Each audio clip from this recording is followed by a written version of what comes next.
Hi, welcome back. Today we're going to read Chapter 2 of Red and Goldie. In Chapter 1, Red and Goldie became orphans.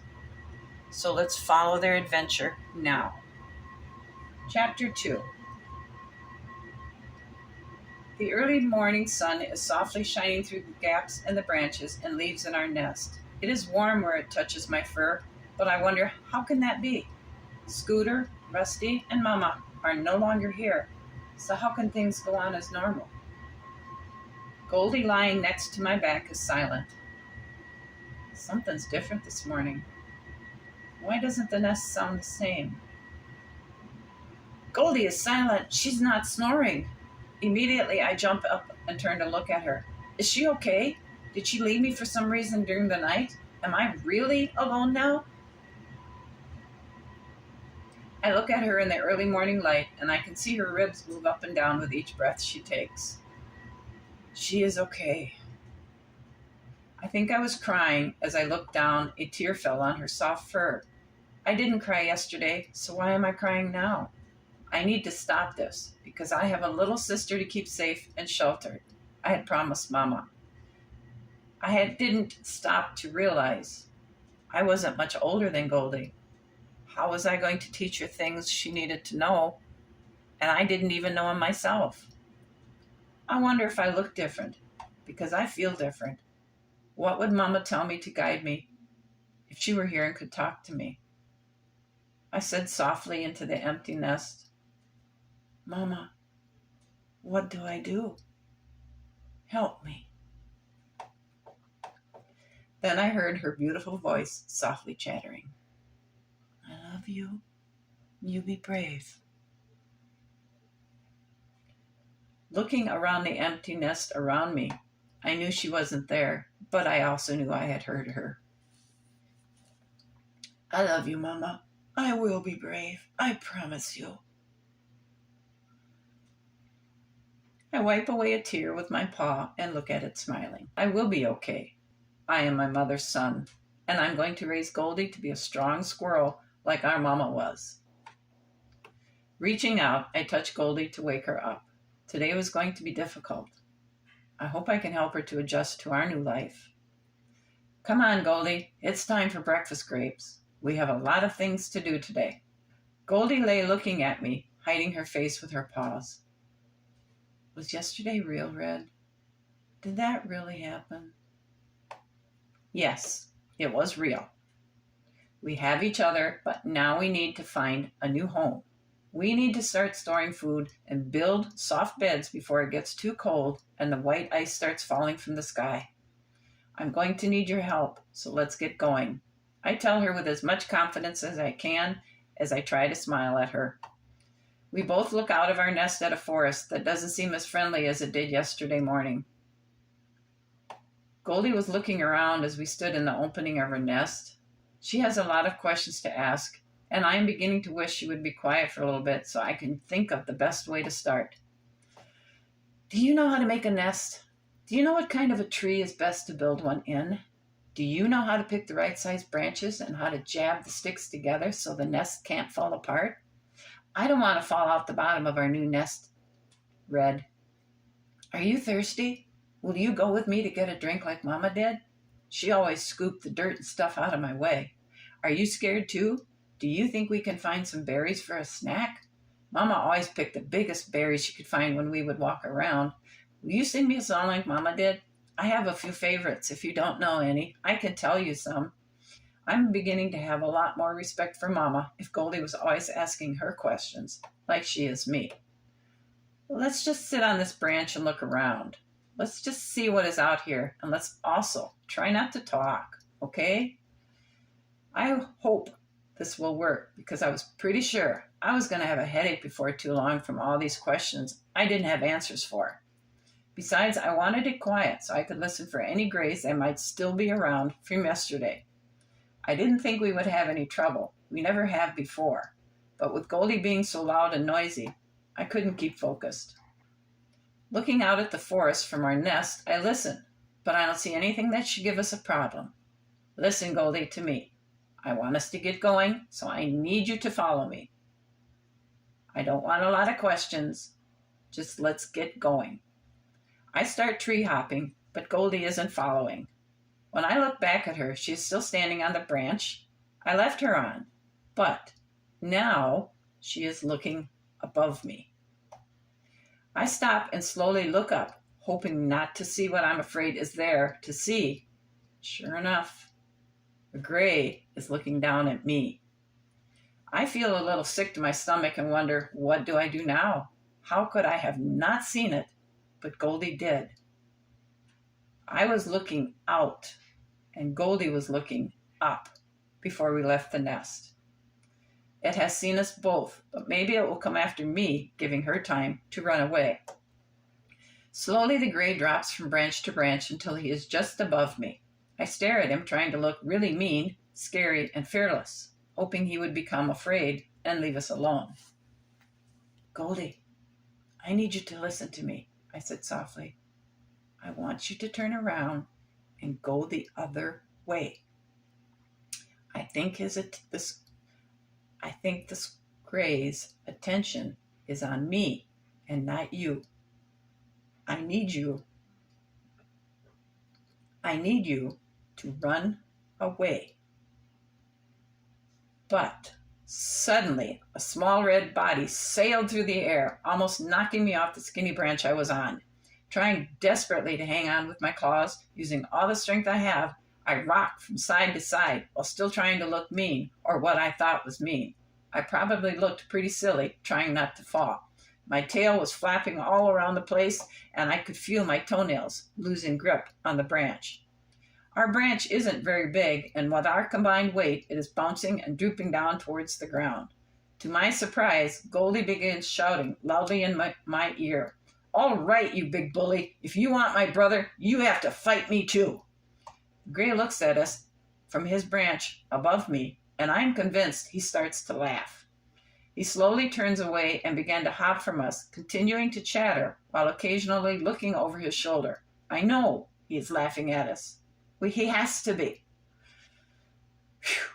Thanks, Goldie. You sure helped me there. I have to admit I was worried, but I told you to run away. You have to listen to me. It's okay, Red. We're a team. I'm not a baby anymore. We need to stick together. That is what you told me. I don't think I'm as afraid anymore as I was. We have each other. I felt surprised at what Goldie had just said. Maybe I'm not so alone with a little sister to look after. Maybe we might be okay. I don't know. I don't know what we are looking for as we journey on into the forest. I'm thinking we need to find a home out of the treetops. I don't feel safe up here, but I can't see anything anywhere that would be a good, safe home for us on the ground either.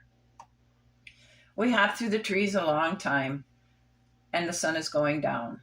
There has not been anything to eat that I recognize is safe since we left the nest this morning. We have traveled a long distance, further than I have ever traveled before, and I don't know what is good to eat and what is not good to eat. I'm tired, and I know Goldie is too, but I don't know where to go. I don't know what to do, so I keep us traveling on. The types of trees are changing. Giant pines are not so plentiful. There are oaks mixed with pines. I keep smelling acorns as we travel, but I simply don't see any. We came to a cluster of pines by a human-made building, and all is quiet, with nothing moving around it. I see raspberry bushes next to the building, and I know the berries are safe to eat, so at least we'll have berries when they ripen again. Hey, maybe we can find something to eat by that building over there. I see a cart with a pile of lumber in it. That might be a good place to start looking for a home. Goldie doesn't answer me, so I stop and look at her trailing along far behind me. Suddenly I realize how little and young she really is. She is just a baby who is really tired and ready for bed, but she continues to try to keep up with me. I'm proud of my little sister.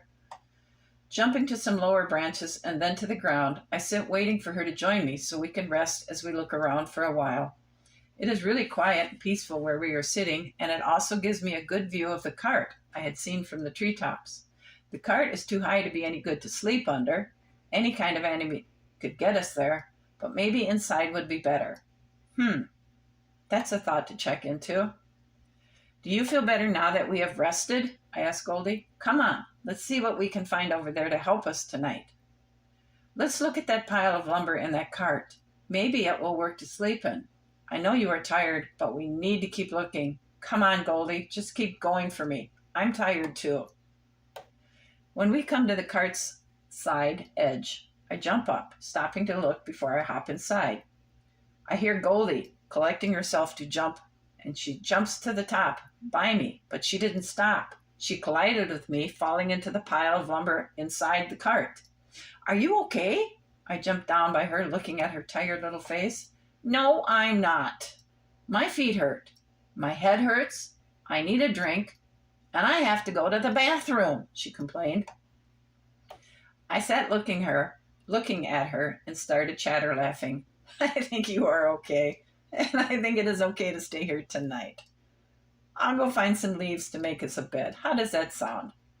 I asked, hoping it would make her feel better. Well, that sounds pretty good, Red. Do you think you could find us something to eat, too? I'm really hungry. When I get back to the cart, Goldie is in a better mood and had done some exploring in the lumber pile. I didn't have much luck with finding any food for us, but I did have a mouthful of dry leaves for us to lie in. It was better than the hard floor of the cart anyway. Look, Red, I think we can get through this gap in the wood, and there looks like a little room to sleep in. Then Goldie's voice dropped to a whisper as she said, There is a mouse that seems to be living on the other side of this lumber pile. I heard it. Guess what? I saw its food pile, and there are some pieces of yellow stuff that smells really good. What do you think it is? Do you think it would give us each one if we asked?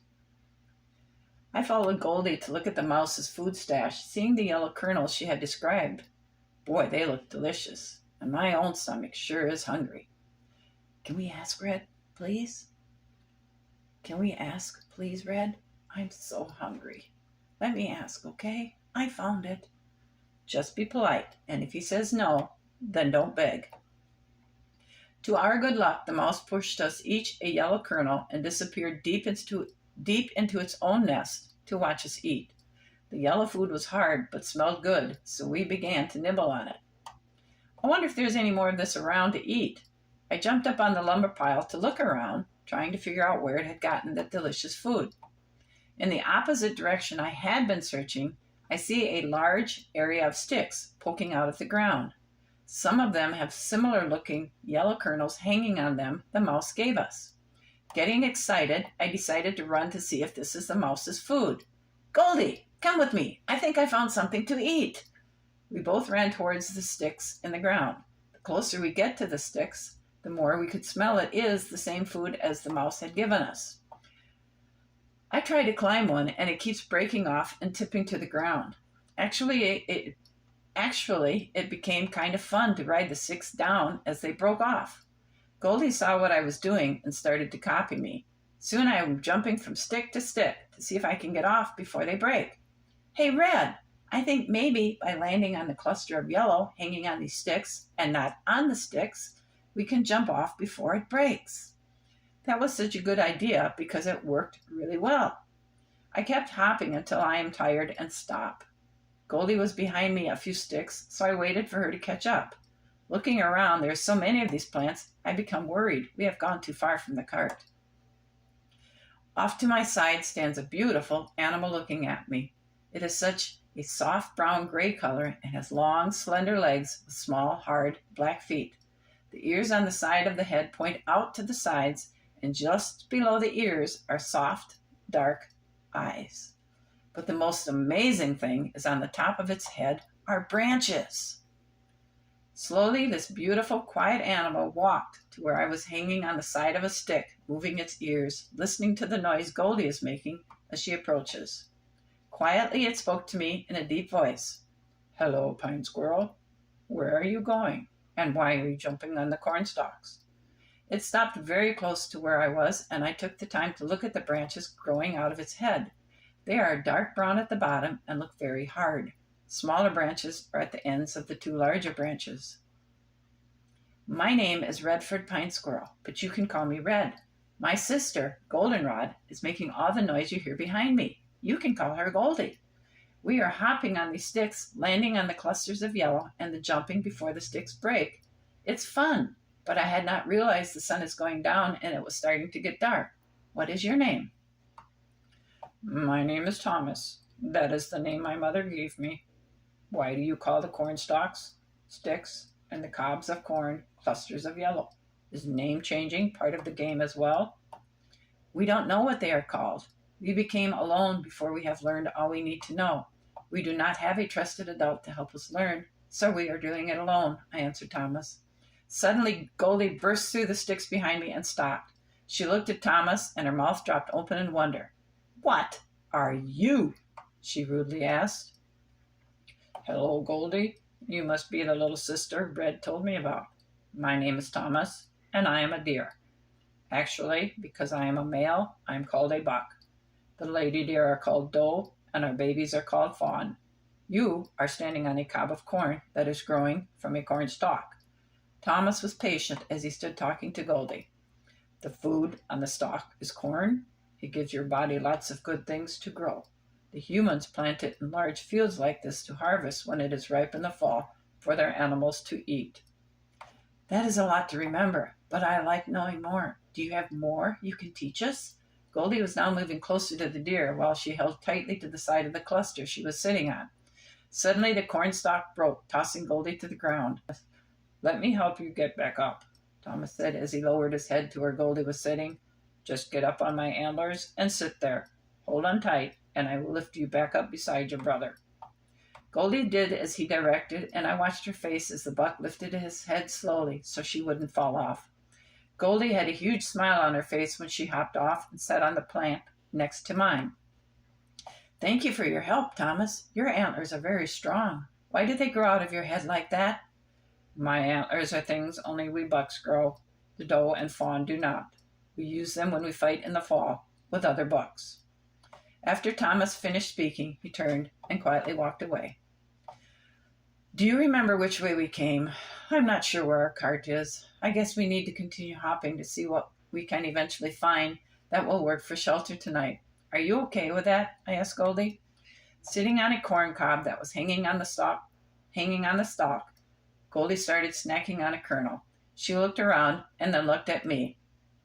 "I think that is okay. Just let me finish my snack." "Can I leave this time?" she asked with a mouthful of corn. I thought this was a good idea. That way I can keep an eye on her. She led our journey until it finally got so dark that when she landed on a corn stalk, most of the time she was following because she couldn't see. "Stop, Goldie. We can't keep going. We are just going to have to sleep here on the ground and continue in the morning." We snuggled close to keep each other warm and fell asleep. And that is the end of chapter 2. I hope you have enjoyed this chapter and will join us for the next chapter, chapter 3. Until then, have a great afternoon, and I'll see you again. Thanks for watching. Bye.